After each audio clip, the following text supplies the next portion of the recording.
All statements and opinions expressed by guests of the Adult in the Room podcast are strictly their own and do not necessarily reflect the beliefs or opinions of the host, producers, or advertisers. All interviews are presented in their most complete possible form in the interests of free speech. No statements should be interpreted as financial, legal, or medical advice. Listener and viewer discretion are strongly advised.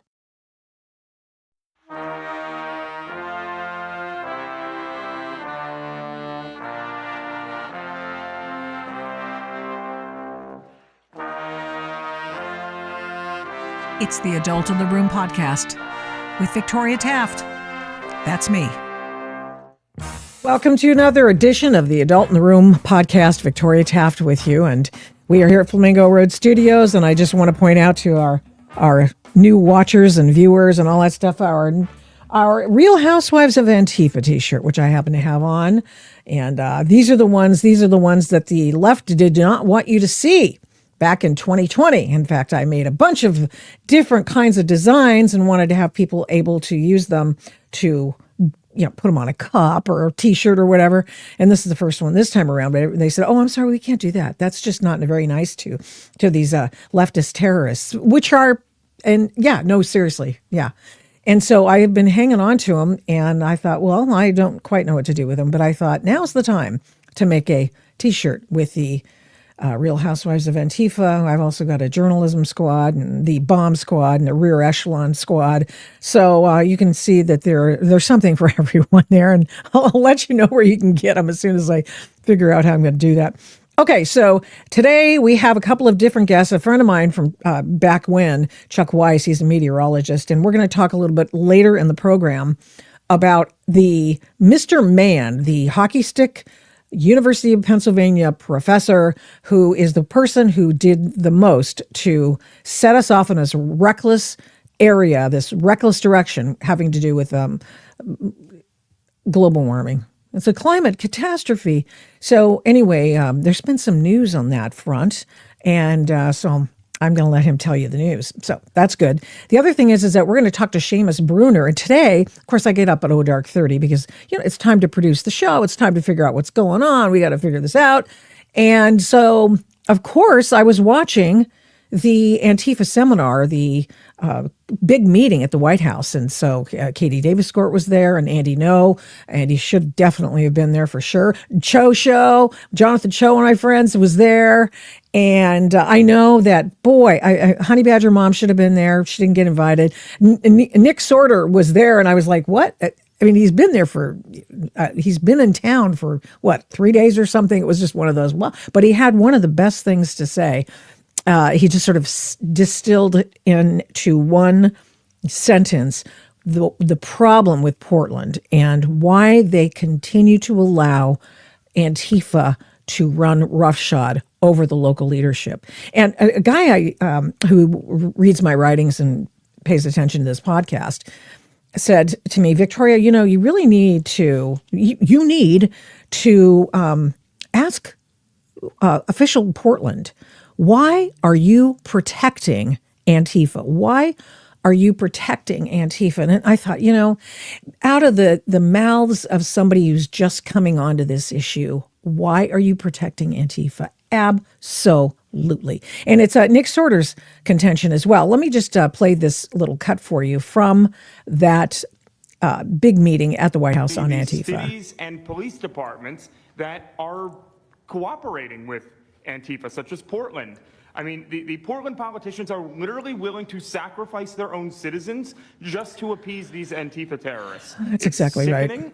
Right. I've seen it firsthand, obviously. See, they don't think about that. And so one of the things that I was doing after I paid attention to what Seamus Bruner had to say, he's written a book about these kinds of things. He works with an organization that is beyond reproach, going and looking at the books, going and looking at the money, going and looking at who's doing what to whom. And so I watched it, and then I just flipped off a message to the people I know who can get in touch with him and get him on the program.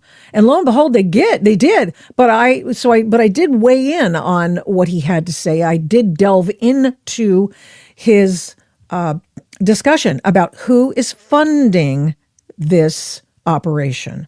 And we're going to talk with him in a couple of minutes about that. But I did want to tell you that why are they protecting Antifa? That is really the question. Why are they doing that? And Seamus may have some insight on that. In fact, I know he will. It's almost too simple to say, well, it's about the money. But it is about the money. It really is. And what's sad to me is that there are people whose livelihoods are made from this kind of political activism. And the political activism that's funding that is also funding the Democratic Party. That's what's going on. So to be a Democrat and to be an individual who receives all kinds of monies coming in from different streams to and being able to get reelected and retain power, which is what everybody's all about, you have to play ball. And that is, I think that's what's going on. I don't know anything deeper than that, okay? But it's about the money. It's about maintaining the status quo with your patriots, your comrades in arms, and that's what they do. And I'm talking about the governor, and I'm talking about the mayor, and I'm talking about the socialists that are on the Portland City Council who run cover for these guys. I'm not going to the media. K2, local television station in Portland, is now going to run a 24-hour camera outside the ICE facility, and I just laughed. I laughed because I go, where have you guys been? This has been going on for months. Where have you been? And now, of course, it's only interesting because it pits Portland against Donald Trump. So there is that. I would like to tell you that there's kind of interesting news about this. And a very smart individual who goes and also digs up government contracts and that sort of thing is this guy. And Rando Land found out that, yes, there's money in it. And guess where some of this money's coming from for people to deal with Antifa? It is coming from the government. This is a federal grant you're looking at, the conversation about it, the explanation of federal grant in the city of Portland from the Biden administration for $350,000. And this will fund the emergency teams to contend with protest activity, i.e. Antifa. And they are people who are dialogue officers. Remember in our last, not in the last Tuesday's episode, but I think it's last Thursday's, and we talked about the dialogue officer. And the fact that it just seemed real shady because all of a sudden, poor Katie Davis Court from the post-millennial gets trashed and hit in the eye by a woman. She finds the person who did it. And then tells this officer, she doesn't know he's a dialogue officer, but he apparently is. And apparently, you know what that means? It means, oh no, you don't get to actually see us do anything. We're not actually going to be helping you. We are neutral. We are neutral between Antifa beating up reporters and Antifa. That we are neutral. Homie, please. We're neutral? You know what that means? That means you don't help people who are in distress. In fact, I would say that they blame, in fact, it's categorically true, that they blame reporters for going down to cover this. So the media, the mainstream media, they don't even cover it, or they don't do it until a hugely egregious thing happens. And then what happens, now that the egregious thing happens, in this case, is Donald Trump making an issue of it. Okay, that's what that's all about. I just want you to see what it is that dialogue officers do. And Davies Court's example, she found the woman who gave her a black eye.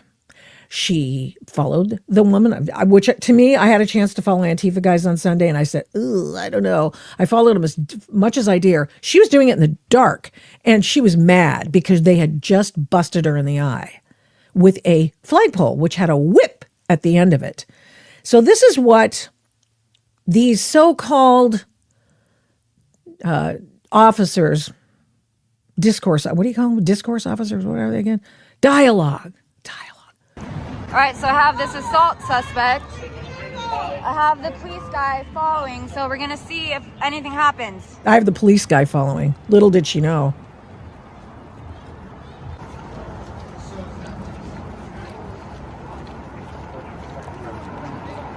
Oh, here he goes. He's going to get her, right? He's going to get her.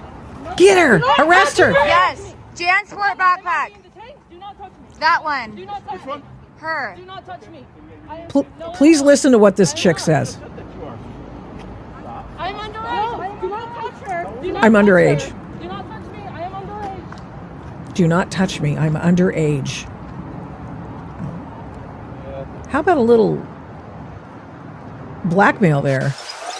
So Katie's following her. She finds out where she goes. They go around the couple of blocks, around where the Antifa safe house is, and they end up back in the tent encampment right by ICE headquarters. A couple of things there. So this is when they go back. And a couple of things about that while I talk. I'm going to turn down the sound a little bit.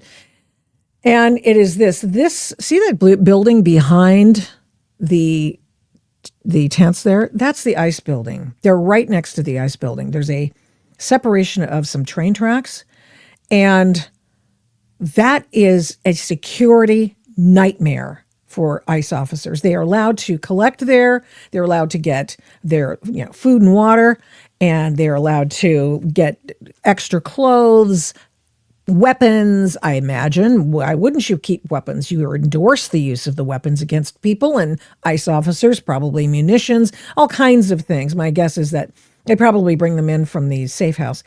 But be that as it may, I mean, they're there. They're a threat to ICE agents. That's the whole purpose of them being there, okay? That's why they're there. They are there so that they can pick up at a moment's notice if someone is coming in to or out of the ICE headquarters in Portland, okay? And that's what this is all about. And I want them gone. And so does the folks at the Department of Homeland Services and Security, and in general, it's just an operational security nightmare. Okay, and today the Portland police removed the police tape they had around the ICE building as a buffer zone. It was only for when the Kristi Noem was in town. She was in Portland for a few hours earlier this week, and so they put this buffer zone around the ICE building, but what they did was they removed it today. And one of the news stations talked to people in Antifa about, what do you think about this removal of the police tape? And this one woman, and this happens in Portland media all the time. They go to the protesters, they go to Antifa. They went to one lady who's been arrested so many times, I could not even provide you with an entire list of her rap sheet without having to make a video out of it. I mean, it's just ridiculous. So they asked her, and then this woman, in response to the removal of the police tape, she said, we couldn't sleep in our tents. We were out there by ourselves. I had to sleep on the sidewalk. How dare they? How dare they put that police tape and deny me the right to be able to sleep where I want to sleep? Do you sense that there might be an issue here? Yeah, there is. And so it goes. So the reason I was bringing this up was because we're going to talk to Seamus Bruner. And the deal is that this is a money issue. Okay, they're on that grant that I was just telling you about, and we'll delve into in a little bit. They're making money on this thing. That was almost $500,000 just to do dialogue officers. It's a grift. It's an NGO kind of a grift, and at least the city of Portland's got that wired. Seamus Bruner is the author of a new book, and I'm going to find the picture of it because I want to make sure we get it on there. Controligarchs, Exposing the Billionaire Class, Their Secret Deals, and the Globalist Plot to Dominate Your Life. And thank you so much for coming back. I know we were talking about one specific thing the last time we had you on, and I was so fascinated by your testimony at the Antifa summit at the White House yesterday that I thought, oh my gosh, it would just be awesome to have you today. And thank you so much for coming on. Who's paying these people? Hey, Victoria, it's really great to see you again. Great to see Who's you too. paying them? I mean, it might be you. The crazy Probably. thing we found lately is that taxpayer funding goes to the big NGOs. It wouldn't be directly that you're funding these radical chaos organizations, but you are funding these grift organizations, things like a lot of the homelessness outfits, things that are supposed to address homelessness. There was a great report recently from the Capital Research Center, friends of ours, called Infiltrated. It's all about how Antifa and Antifa aligned individuals, Marxist individuals, have infiltrated the homelessness NGO Oh, absolutely. complex. Absolutely. And so they're diverting funds from what should be going towards taking care of homelessness. And even more shocking, some of the people I talked to yesterday at the roundtable with President Trump, they're saying that they talked to a lot of people who are homeless and are being wielded by the Antifa organizers. They're actually being flown from city to city to attend multiple anti-ICE demonstrations. And so if your taxpayer funding goes to the homeless group is infiltrated by Antifa. Not only do they divert funding, but they also exploit the homeless. So it's a pretty, I mean, in the homeless are by and large mentally unwell. A lot of them, Sure. which is why they're homeless. They just maybe prefer it that way or whatever it is. But we know homelessness and mental illness go hand in hand, and so they're Yes. exploiting, which is it's just disgusting to be exploiting mentally unwell people, paying them, flying them to go participate in insurrectionist appearing acts. And tell me who's doing that. Just the NGOs dealing with the homeless industrial complex, if you will?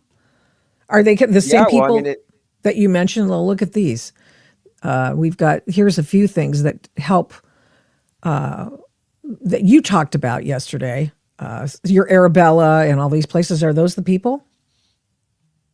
yeah, that's right. So we actually have a pretty small group that is just a sample size, really. I mean, it's the biggest ones. It's the Soros Open Society Network, the Arabella Funding Network, that's the New Venture Fund and the 1630 Fund and the Hopewell Fund, et cetera.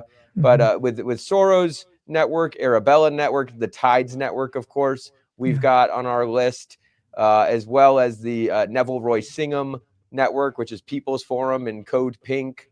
And then there's a few more. I mentioned Tides, Ford Foundation, of course. But when you excuse me, take the ones we're looking at, it's still a small fraction of the total number of big billionaire funded NGOs and ostensibly philanthropic empires. And so there's a lot more money. We found over $100 million has gone into various Tides entities, Soros Open Society entities, and the rest. When you add in so many others, I mean, you've got the Bill and Melinda Gates Foundation that gets a ton of government money. They don't put a ton into, from what we can see, this protest industrial complex. But what Bill Gates Foundation does do, or at least it did until June of this year, is it gives a ton of money to the Arabella Network. So a lot of this money just kind of sloshes around. They fund each other. They pass the money around, and it all trickles down until you get into these radical groups that are fomenting chaos. Mm-hmm. So you had talked about, on your urging, actually, I went and looked up where these groups are spending their money on direct action, because direct action is street violence. It is all kinds of things. And I was just showing you the video that I took of all of these people, all of these groups that are committed to direct action. And you've got, I mean, they go to the environmental groups. They talk to all different kinds, or they fund all different kinds of groups. And these are the people who are the professional protesters. Here we got Tides giving money to Southern Poverty Law Center. The other thing that's very troubling to me is the fact that a lot of these groups also, what I asked my AI, okay, what else are they funding? And one of the funding sources, one of the funding groups got money from these groups that were journalism, those the new high tech billionaires that are buying up newsrooms, right? They're buying reporters for newsrooms and they're funding them, but only funding them if they report on certain things. So they're already going to be a radicalized leftist. Seldom do you have anybody who's even handed in these organizations. And I've been over the years kept track a little bit of who's got these reporters. And I thought, oh, that's so interesting. So they basically have a closed-end system. They have their own people in power. Those people are in charge and let this illegality go with these large groups and direct action. And they have community policing, so they don't allow anybody to be arrested, because the only people getting arrested and or hurt are right-leaning people who are reporting on them. And then they have media who report the way they want these things reported. Yeah, that's right.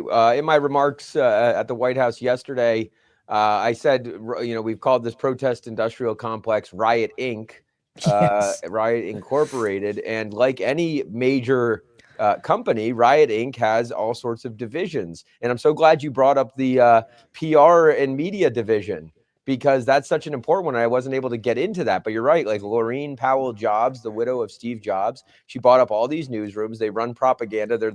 She's a part owner of the Atlantic, which is probably the most extreme left so-called legacy outlet. And it'll be the type of outlets that say Antifa is a figment of your imagination. It doesn't exist. The real problem is right-wing violence. And that's where, then all of a sudden MSNBC will pick up, the Atlantic reported, or some other Riot Inc. media division partner will have just totally covered it all up. But a division I talked about yesterday that is very important is the legal division. That is it's extremely well funded. I mean, the ACLU is a major part of this division, but you also have things like the National Lawyers Guild, which is a outfit that goes to defend these violent extremists. I mean, the ACLU is there on the ground in Portland, at other sites of unrest. They wear vests, yellow vests or green vests, there to document only exculpatory evidence, anything that could say, so they'll selectively show that the police were having to drive back people who had just 2 minutes ago been shooting mortars at them. Right. And then the only thing you'll see is that the police are, having to defend themselves, being law enforcement, which is crazy. And so in any case, the legal division, there's several others, but the PR and the legal division, those are ones that people don't really think about. They kind of just think, oh, well, Antifa is its own standalone thing. And the message I really wanted to impart to, Stephen Miller was there, Attorney General Bondi was there, Secretary Noem was there, and Director Patel was there, as well as Todd Blanche. So, these are our top cops in the country. Yeah, it's impressive. They need to know this is an organized ecosystem. And I know Stephen Miller gets this because he's had some remarks since his good friend Charlie Kirk was assassinated, saying that, and Charlie Kirk absolutely understood this. There is an entire ecosystem here that works together. And so labeling Antifa as domestic terrorists is sort of in a way a symbolic move, and it doesn't cut off all of the funding mechanisms for Antifa. They just changed their name, by the way. Now they're calling themselves anti-authoritarians, and so now they're not Antifa anymore. They're anti-authoritarian. Oh, really? Oh, I missed that. Yeah, well, in Rose City Antifa, it used to be Rose City Antifa. They're just dropping the Antifa, and it's like Rose City organizers, and so that doesn't stop it, though. So sure. That's why you really have to go after, especially the funding apparatus that makes the entire ecosystem possible. This is so interesting. I see that one of the fundees is the Southern Poverty Law Center. And if we can just go back for a second, you just mentioned that most of the people on the left say that most of the people who are the most dangerous are those on the right, stemming from a so-called study of somebody who was Antifa friendly in the Biden administration. no kidding, who said that, oh, most of it's right-wing violence. It's all right-wing violence. So the FBI's just cut corners, or cut ties, I should say, with Southern Poverty Law Center and another organization, which for whatever reason I'm forgetting right at the moment. But another bunch of people who just lie. I mean, seriously, just like they lie. I mean, they just lie. And I don't even know what to do with these people, but they rely upon these studies and these graphs that are given out. These people are a hate group. Charlie Kirk is a hate group. Give me a break. Stop it. And so they rely upon those for their news stories. Those news stories are recycled into action by the people in power. And then they, as we've seen, a closed loop kind of a thing. It's just rinse and repeat. Yeah, it's the ADL, the Anti-Defamation League, that's it. and the Southern Poverty Law Center. Yeah, they completely just make up stories, figments of their imagination. They try to blow everything out of proportion. I mean, labeling half the country. The way they present both SPLC and ADL, the way they present just normal conservatives as fascists and Nazis is completely dangerous. It's so out of control. And so, the FBI was previously relying on like the hate map. And you know who else was relying on their hate map? Was killers. I forget which one, but there was a mass shooter who said, they had the SPLC hate map. He went to the Family Research Center. Groups of the right. Yeah. He went to the Family Research Center and shot a cop. That's exactly right. Yes. Yeah, that's right. So they do inform people who are dangerous people, and not so well either, not very well informed. What else do we need to know about this Antifa funding, or should I call her anti-authority funding now? Yeah, anti-auth isn't as fun to say. Well, let's see. I also mentioned the foreign connections here with Neville Roy Singham, and what's interesting is something that kind of percolated up out of the roundtable was the potential to designate Antifa a foreign terrorist organization, which comes with, and by the way, I'm not like, I don't think this should be done casually, but this is an international movement. There are chapters all around the world. They're marching everywhere and causing property destruction everywhere. So I don't think you can call it a strictly domestic, but I believe the rules are and the abilities to really conduct forensic audits of the international money flows, they're a lot easier when that designation is made. So President Trump yesterday seemed interested in exploring that and directed the Attorney General and the Secretary of Homeland Security to look into it. This is the Rose City Antifa website that I was just looking at. And now, did you happen to see, by any chance, the story about? Have they changed their name on that website? Because they I was just looking to see that, but let me just. I did not see that they'd done. Well, another thing. So while you're pulling things up, what I would say, what you should pull up. One of the things we've uncovered is roughly $3 million that has gone from the Arabella funding network, and I think it's the Tides and possibly Soros funding network, is this website Open Collective. And if you go to opencollective.com, this is like a strictly left-wing, I mean, anybody could sign up, but it is totally geared towards doing fundraisers, GoFundMe style fundraisers for left-wing groups. And if you search on there, the John Brown Gun Club, the Elm Fork John Brown Gun Club, you'll find that they've got a profile there. And you'll find that the Portland Socialist Rifle Association has a profile there. And if you go to these profiles, it allows you to subscribe. It allows you to make monthly contributions, and it's all anonymous. This is not like, fund. So this is exactly how Antifa and other groups get funded. What was the other? So Rose City Antifa on there is now Rose City something else. But just the tagging system it has, you can tell it's geared toward Antifa-like groups because they say, oh, this is a mutual aid organization.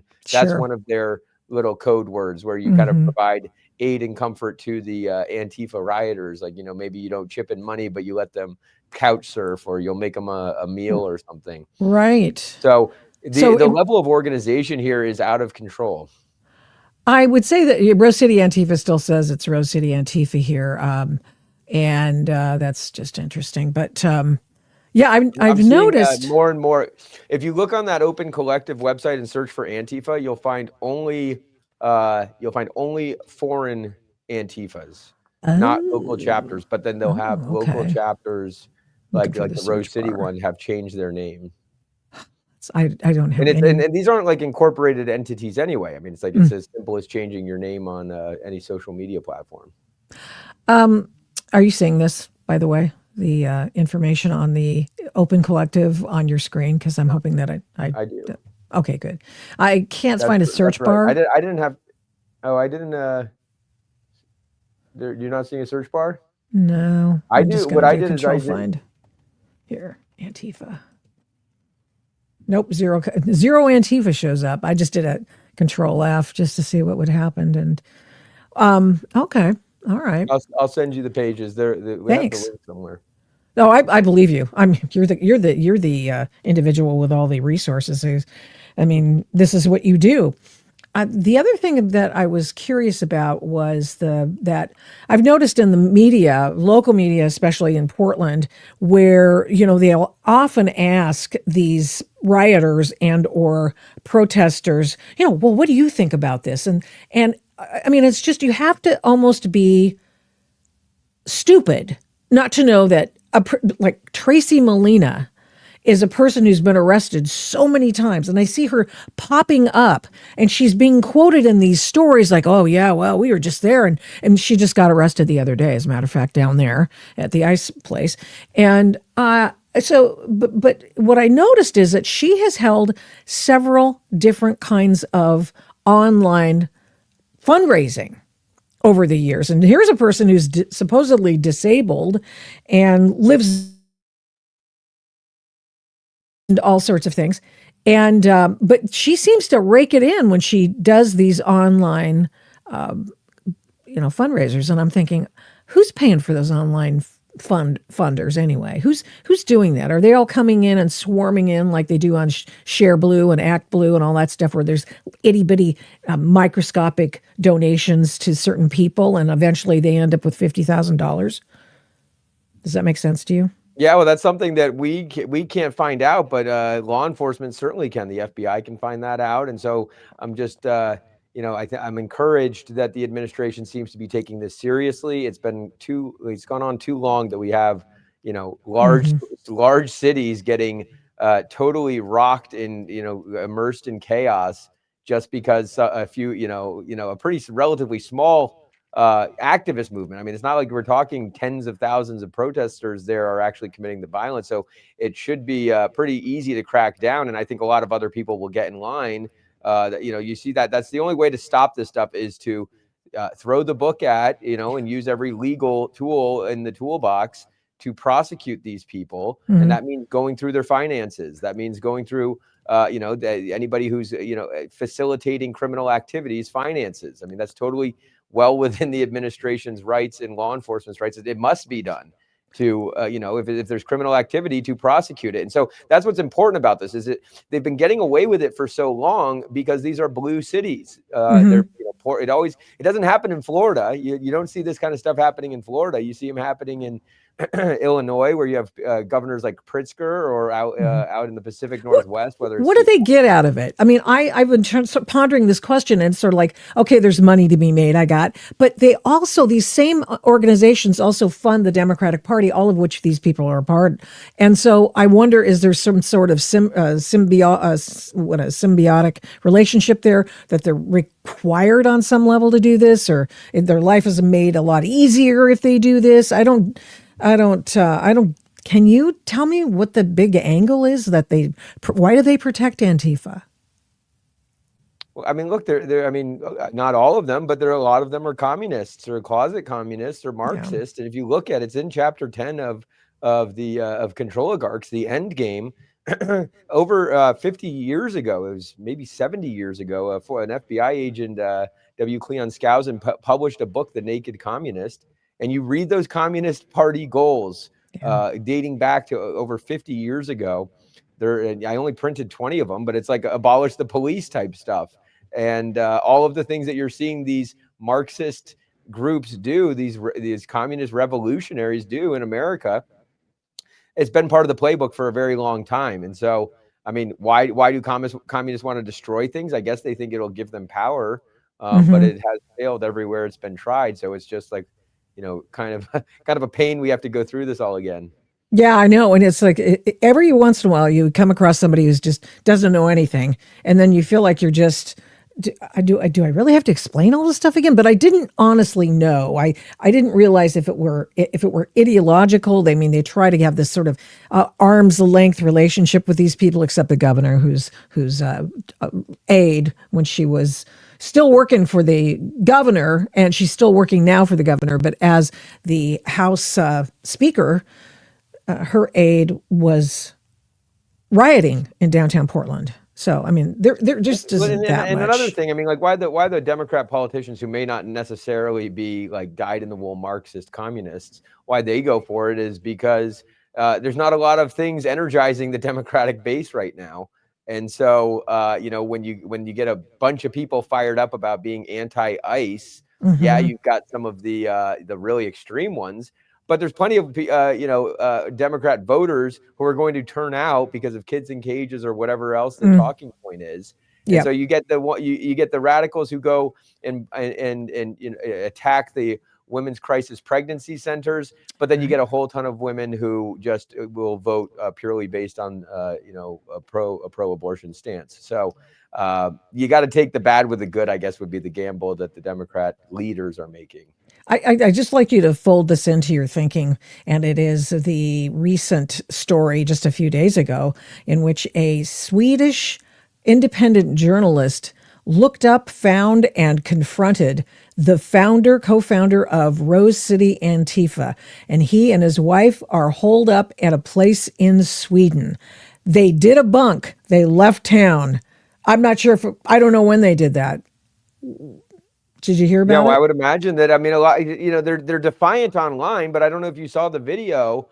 And they're defiant when they're behind their mask, but you see the video of when they get arrested. They were, one of them was shaking like a leaf. Yeah, I'd be shaking too. Again, they're not going to. Again, the administration, the steps they're taking, I think will be able to knock out a lot of this chaos, if not all of it. Hope so. I really hope so.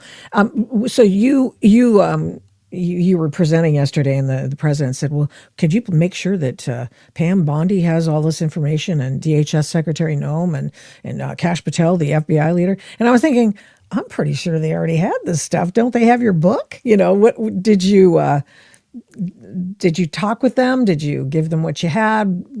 What happened after that? I talked to them. We've got open communication. We're sharing everything that we have because, and I'll tell you, Victoria, it's kind of crazy. By the time I got home today, I'm in Florida. Our team has already found another $10 million. So we're going to have to be turning things over on a pretty ongoing basis because there is just so much money going to this whole system. And we find new groups all the time because, there's all of these mutual aid groups who facilitate these acts of violence. So it's a kind of a daunting process, but it's also like shooting fish in the barrel. There's so many examples, which is really unsettling. And it's like when you find these many examples, there is obviously coordination going on from the top. Yeah. I wonder if they'll find that. That'll be interesting. It's a continuing criminal enterprise. It sounds like a RICO, but you never know what they'll be able to prove. Appreciate it. Your time, Seamus Bruner. I know you must be exhausted after yesterday. And his book is Controligarchs, Exposing the Billionaire Class, Their Secret Deals, and the Globalist Plot to Dominate Your Life. And that's exactly what they're doing. And he gives insight into how Antifa makes its money. Really appreciate you being here today. Thank you so much. Thank you. Thank you. Man, that's good stuff. Okay, so there is, wow. I saw him yesterday and I went, I have to have him back on the program. It was just because it was so interesting. It was so interesting. The other thing that I felt was helpful and important, and I won't play you that because I've got a guest waiting, but I thought it was helpful and important that Kristi Noem said, we are in touch with the girlfriend of the founder of the Rose City Antifa. And I thought, well, I wonder if this is the Swedish couple. And she goes, and we have a line on her, and we're going to go after her. And because here's the why I was thinking this, because he is a dual citizen. I think he's a dual citizen. And if he's not, then he's just a Swedish citizen who came over here to start trouble and break things and kill people or whatever. And she is an American citizen. She's from Portland. And it's been a minute since we've seen him on the streets, obviously, maybe since 2020. And so just one of those things, like, you go, Christy Nome, you go find those people. You go find those people. And just one more thing, as I was just pointing out, with Seamus, and that is, you've got these big NGOs, these big organizations that give money and siphon the money through these NGOs, these lesser things in the whole, lesser satellite organizations, and then they give lesser groups, smaller groups, and they give millions and millions and millions of dollars to direct action. And as I pointed out, here's the Arabella, Tides, environmental groups, Earth Justice, Sierra Club, the Democratic Party. Here's where I think the nexus is, because they share. Arabella is like the big one, right? The big group, the big bundler, if you will, and they have their own finance groups, and they're ballers on Wall Street and that sort of thing. It's just astonishing. It is astonishing. And I was always wondering how it was that Code Pink kept coming and interrupting these big meetings when, like, for example, at this, I don't know, they're talking about national security stuff and all that stuff. And here's Code Pink saying, interrupting. I've been at a meeting in Washington, D.C. when Code Pink has interrupted the hearing, okay? And so I'm so used to hearing all of this stuff, and they're never either arrested for long, charged, and you've never heard them be jacked up by what's going on, the J6 protesters. They didn't get all that stuff, the official proceeding or something like that charge, which was 1512c3, which was blown out because it's not used that way. But of course it was against people who were there at January 6th. However, so what my point is that they do everything with impunity. That's the shocking thing. That's truly the shocking thing. And there's grant monies, and there's all sorts of things that are given to these groups, to the cities, to the candidates, and that's where the money's coming from. That's where the money's coming from, folks. Billionaires from somewhere else. Chuck Weiss is an old friend of mine, and he's also a guy who's a meteorologist and a person who knew from the get-go that the Michael Mann hockey stick graph was what? And the reason is that I think we're getting some feedback, Chuck. So if you got some headphones, that'd be awesome. Because I'm hearing me out of your speakers. I'm sorry, we should have probably talked about that a little bit more. Well, that's the first time that's happened. I'm sorry about that. I didn't think. Okay. I haven't had any problem using this before, but I'm sorry if you're hearing some feedback on that. It's just me, I guess. It's better now that you're closer. Maybe that's it. Maybe it's better now that you're closer. Well, you're a meteorologist, but yet you're an expert on this global warming fraud that's gone on. And I saw that Michael Mann was having some troubles and had to pay people money and had to leave his top job at Penn and all sorts of things. And I thought, I know a guy who would love to talk about this, and that would be you. I'm just switching out because let me tell you something. This is all part and parcel of the same thing. All the government grants, all the NGOs, all of them point in one direction. You get funded if you do what they want you to do. Some of it's direct action. You just saw on the video I just played of some of the funding going to Earth Justice and all these other entities. And Chuck's familiar with all of that. And so, well, bring us up to speed, if you might, with the latest travails of Michael Mann and his hockey stick graph. Well, we've always been suspicious that this guy was politically motivated to do some of the stuff he's done. And I can't get into his mind as to all the motivations, but money, as you point out, is definitely one of them. Mm-hmm. Because academia, by and large, when it comes to this climate stuff, has been corrupted by all the huge federal grants the politicians are willing to pay the universities to produce a result that they want. And from the very start of Michael Mann's rise to fame was way back in around 2000 when he came out with his infamous hockey stick temperature graph that showed prior to the modern times, the temperature was just kind of moving along at a nice constant rate. There was never any trends. We hadn't disturbed nature in any way. And suddenly man came along with his automobiles and burning fossil fuels in other ways. And boom, the temperature just rose to extraordinary levels never foreseen before. My God, we're all going to die. That was the message that was sent out with the production of that, piece of garbage. And unfortunately, the media is not trained in science. They don't know any better. And they're supposed to trust people that come from academia. We look to these people to solve some of our big problems. And when they do science correctly, they can do a good job. But this thing astonished a lot of us because we knew, including myself, that prior to this huge jump in temperatures, there was nothing that indicated the temperatures in prior time periods were just running along smoothly. There were rises and falls in the temperature, and there was a guy by the name of Keith Briffa around the same time Michael Mann came out with his hockey stick that showed the 20th century was cooling, not warming. And Mann came out with, using tree rings saying the opposite, that it was warming. So there's this huge discrepancy. And in the end, when those two sets of data were looked at, there was political pressure to throw Keith Briffa's data out and just accept Michael Mann's, because the narrative they wanted to put out was that we're getting unprecedented warming by our emissions of CO2. And that's a bunch of nonsense. And then another thing he did was he took all this proxy data that he statistically improperly processed, and then he connected an instrumental temperature record to it. That's a no-no. In statistics, you just don't do that. But that's part of how it was all constructed. And we ended up with it. So, it's a disaster. And then the latest thing, which is more convincing to a lot of us that he had political motivations, were all the horrible comments he made that got him in trouble at the University of Pennsylvania for making these obscene comments he did about Charlie Kirk and his death.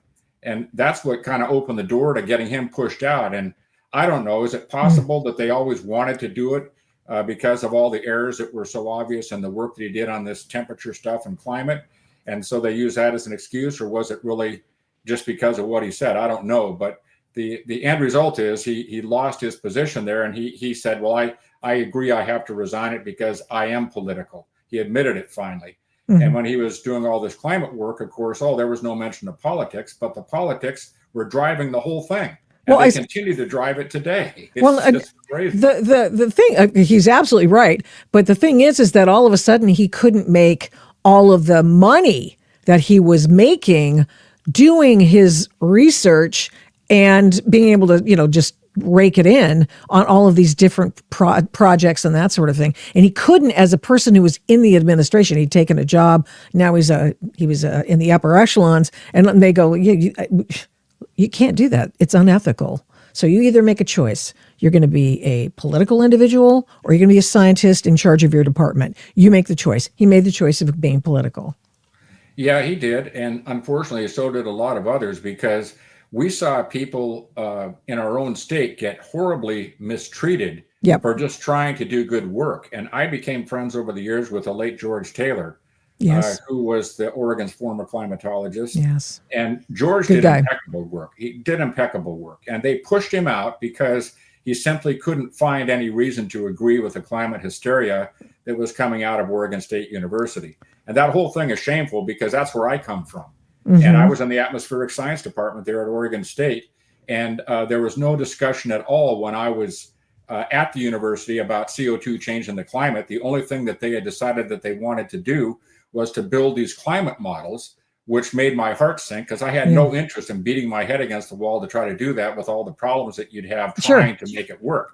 Right. And so, but over the years, George and I got to know each other. And as they came out with their first results from the modeling, they were saying, we're going to get warming, a lot of dangerous warming from CO2 emissions.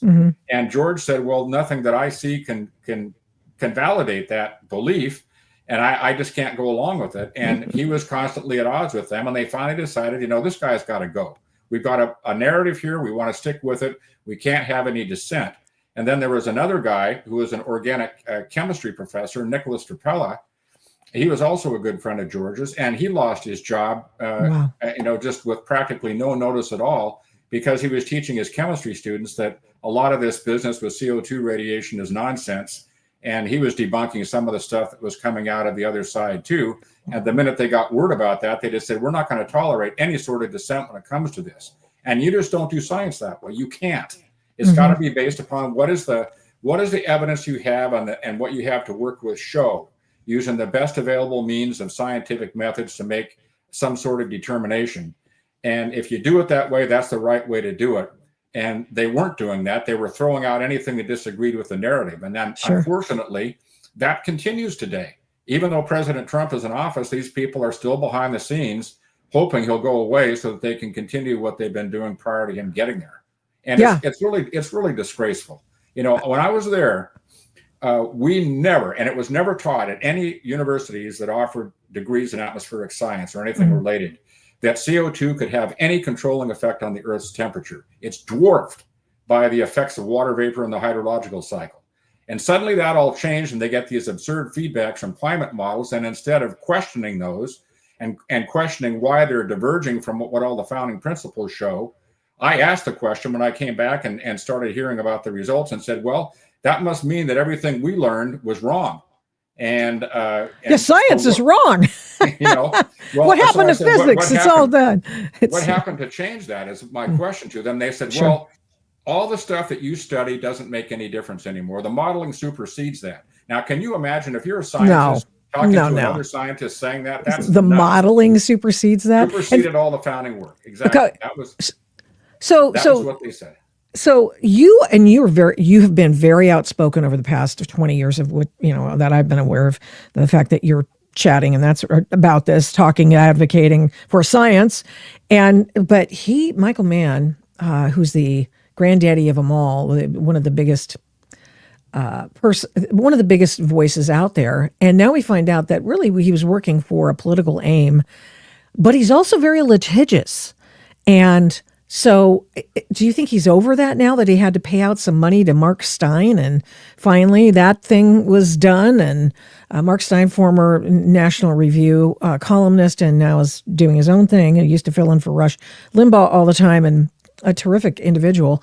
And National Review kind of threw him under the bus. And I mean, it's terrible.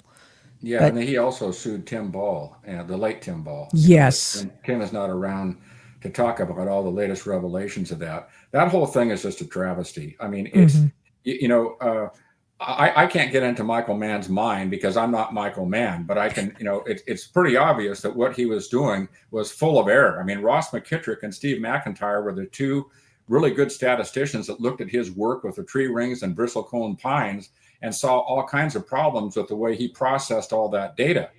And instead of addressing it, he claims that the work was correct, but yet he refused to share it.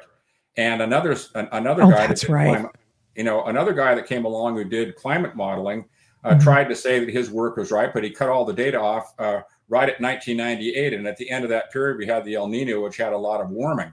But if they would have continued the record all the way up till now, the errors that they were concerned about statistically would have reemerged. So they selectively use time periods to make things either appear or disappear as they want them to. Sure. And in Mann's case, all the medieval warm periods, the Minoan warm period, all those prior warm periods disappeared with the way he processed his bristlecone pine stuff. And he selectively used which groups of it he wanted to put into his work. And you don't do that until you can show that they're statistically significant, and his weren't. So that's what McKittrick and McIntyre came up with when they looked at all the data. And they are statisticians. They know how to work with scientific data much better than I do.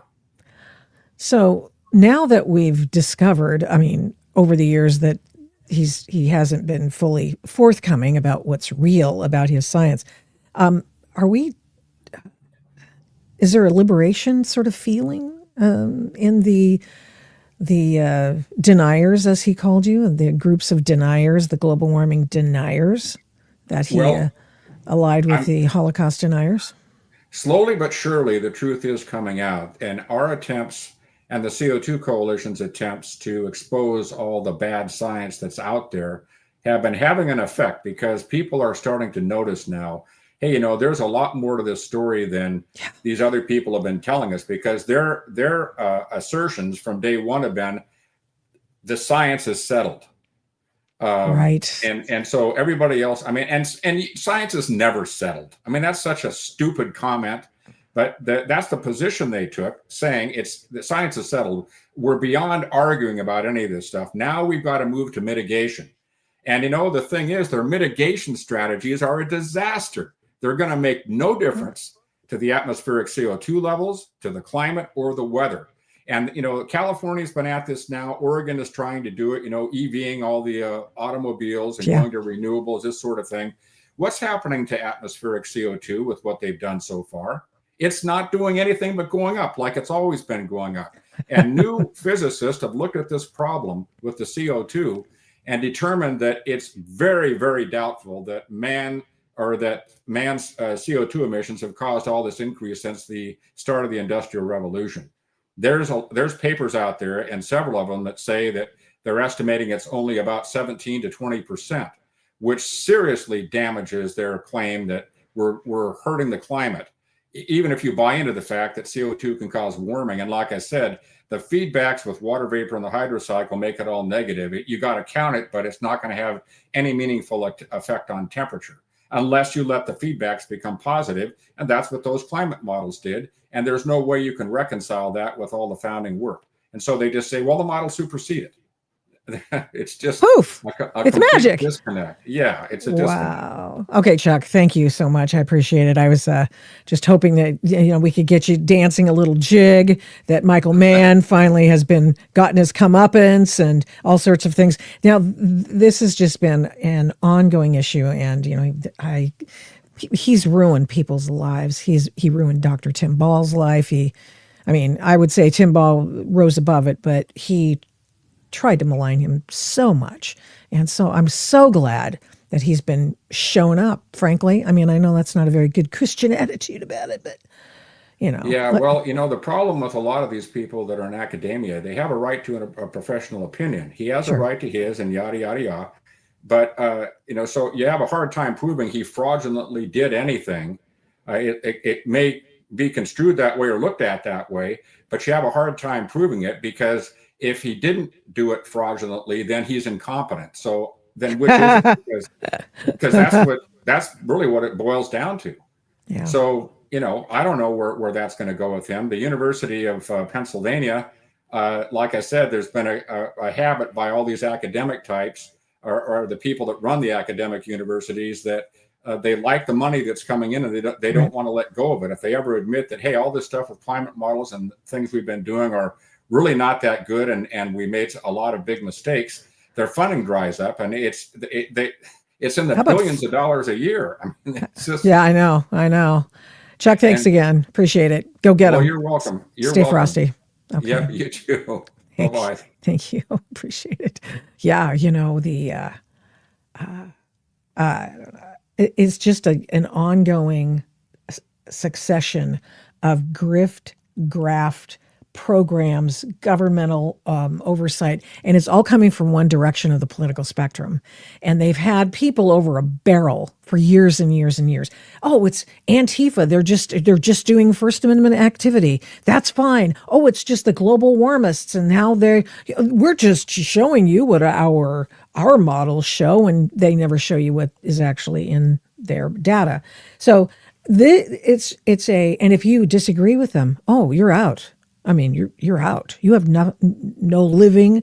Ask Roy Spencer how that works out for him. He's a former guest on this program. So, a couple more things before we go, and I just wanted to get that in there because I wanted everybody to know that Michael Mann, he's not the man anymore, and everybody knows it now. He's a political apparatchik. Wow, surprising. My, feet of clay, man falls from the skies, getting too close to the sun. Couple things. Tomorrow, that would be, let's see, today's Friday. So today's Thursday, tomorrow's Friday. And tomorrow, the Nobel Peace Prize is going to be awarded. The voting's already taken place, but nevertheless.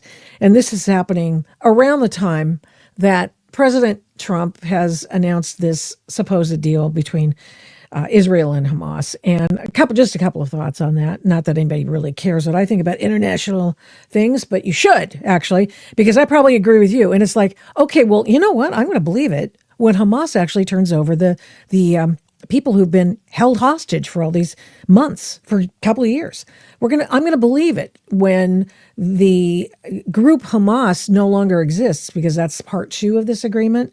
And Israel and Hamas signed part 1 of the agreement, which was to turn over the folks who were held hostage for all this time, the bodies as well as the living people. And they're going to look like they're Holocaust victims, is what they're going to look like. And they're supposed to be released on Monday or Tuesday. Instead of, you're signing it, just turn them over now. I mean, why does that continue to be something that's held up? Turn these people, let my people go, okay? Turn them, get them out of there. Oh, well, it takes so much to get them out. It's this and that. They're probably in a tunnel somewhere that we paid for because they didn't feed their people. They just made tunnels. I got crazy hair right here. Apologize. And so, yeah, I'll believe it when I see it. So tomorrow's the Nobel Prize winner announcement, and people are hoping that Donald Trump gets it. I'm to the point where, really? It's sort of like Michael Mann winning now what we all know about his data and that sort of thing. Michael Mann winning a global warming sort of statue, a lucite block or something, and nobody gives a flying flippant frittata because we know that they've totally sold themselves out. We don't believe them anymore. They have no ethics. We know this. Barack Obama getting one after he's just elected and did nothing. Come on. So it means nothing. So we know it means nothing. So if he gets it tomorrow, I'm sure he'll take it and go, thank you very much. And I'll go to the big speech in December or whatever it is. And they'll, I'm sure whatever, but he'll say, I'm a great man and everything's going to be fine for him. But I don't think it means a thing. I don't think he'll win it tomorrow because I think it's too late. And I think it's way too late to, get the votes, right? So, and I don't think he'll get it next year because there's going to be something they'll point to. It'll be another, well, he did this to these people. We're not going to give him the Peace Prize. Okay, whatever. Nobody cares. The other thing, Letitia James has been indicted. She, along with James Comey, both indicted, as you know, and James Comey pleaded not guilty to 2 counts of him lying to House and Senate during hearings, which of course he did because he already admitted it. I mean, come on, man. It's just ridiculous.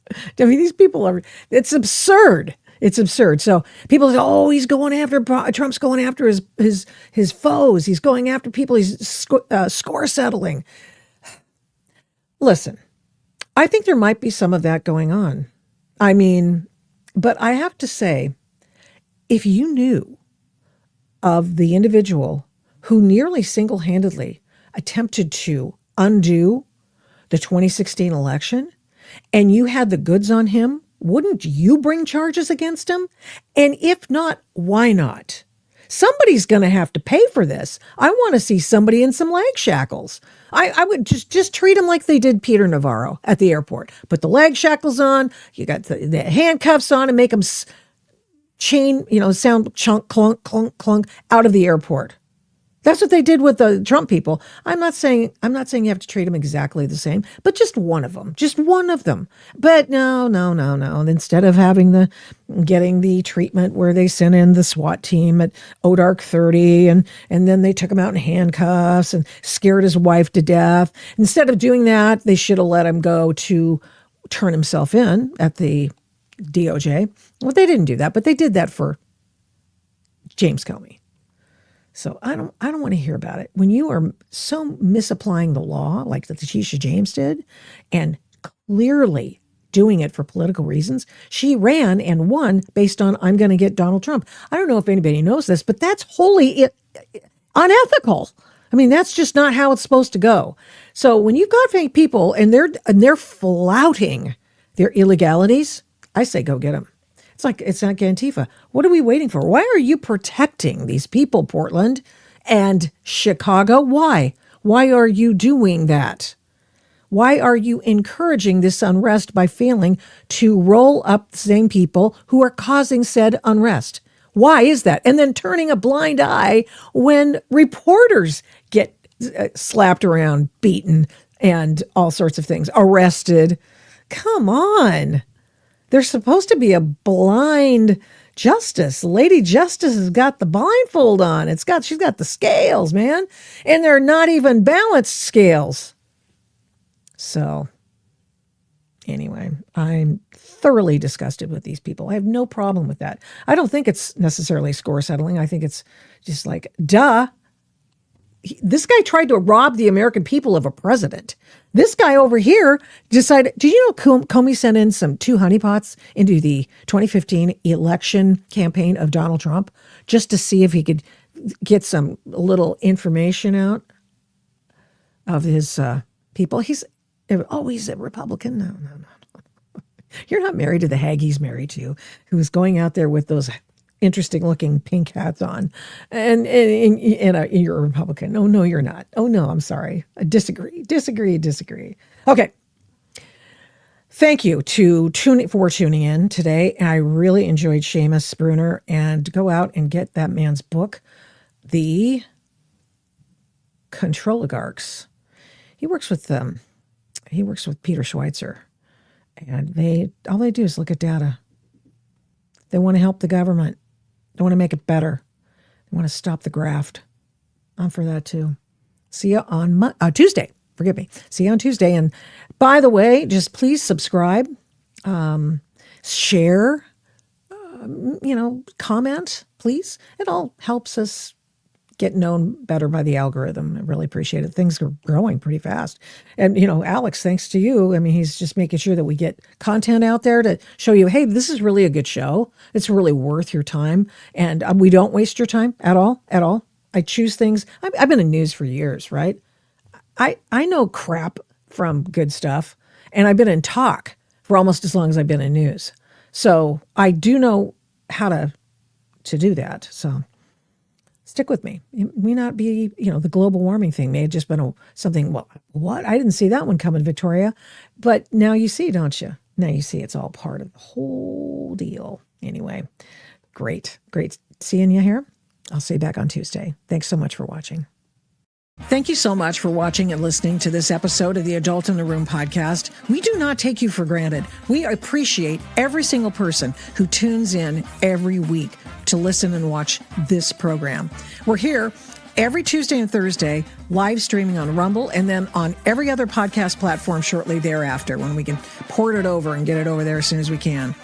All the shows can be found at victoriataft.com, where the censorship regime has been banned by me. Follow me on social media at these names: Victoria Taft, the Adult in the Room podcast, and the Victoria Taft Show. Send media inquiries, or any others for that matter, to victoria@victoriataft.com. And here's a big ask. Would you please subscribe, share, like, comment, recommend, and give this program a 5-star rating where you can? We really appreciate it. We do not take that for granted either. Follow my work at, you guessed it, victoriataft.com. PJ Media, I write tons over there. Flamingo Audiobooks, and of course the radio. I don't do this alone. This show is produced and engineered by Overall Media. 1A Cast is responsible for some of the Adult in the Room podcast's imaging. Logo design by Hageman Creative. The Adult in the Room podcast is produced at Flamingo Road Studios. All rights reserved.